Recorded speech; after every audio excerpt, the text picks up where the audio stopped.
ഭാരതാംബ വിവാദങ്ങൾക്കിടെ governor Rajendra Vishwanath ആർലേക്കറും കൃഷിമന്ത്രി P പ്രസാദും ഒരേ വേദിയിലെത്തി. പുഴയ്ക്കലിൽ നടന്ന കേരള കാർഷിക സർവകലാശാലയുടെ ബിരുദദാന ചടങ്ങിലാണ് ഇരുവരും പങ്കെടുത്തത്. ലോക പരിസ്ഥിതി ദിനത്തോടനുബന്ധിച്ച് രാജ്ഭവനിൽ ഒരുക്കിയിരുന്ന സർക്കാരിന്റെ പരിപാടിയിൽ ഗവർണർ കാവിക്കുടിയേന്തിയ ഭാരതാംബയുടെ ചിത്രത്തിൽ പുഷ്പാർച്ചന നിർബന്ധമാക്കിയതിൽ പ്രതിഷേധിച്ച് മന്ത്രി പി പ്രസാദ് ചടങ്ങ് ബഹിഷ്കരിച്ചിരുന്നു.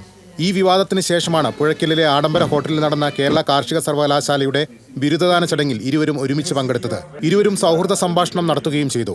സർവകലാശാല ചാൻസലർ കൂടിയായ ഗവർണർ ബിരുദദാനം നിർവഹിച്ചു.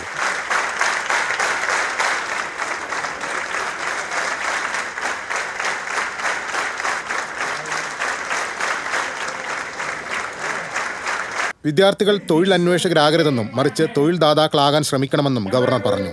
There are many opportunities in farming, in agriculture, not only to be a job seeker. Can we think little bit large? Can we be job giver? Or only we are born to be job seeker, job asker? We are just asking the job. Give me job. What we want, my dear friends, my dear young friends, is an inner urge within us that I will be job giver. I will be a job giver. I want to be job giver. I will not ask for any job. I will give jobs to others.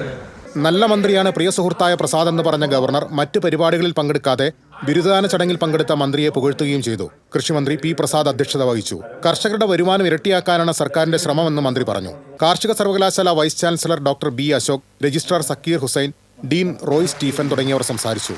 Professor doctor Kadambot Siddique, Paul Thomas എന്നിവരെ honorary ബിരുദം നൽകി ആദരിച്ചു.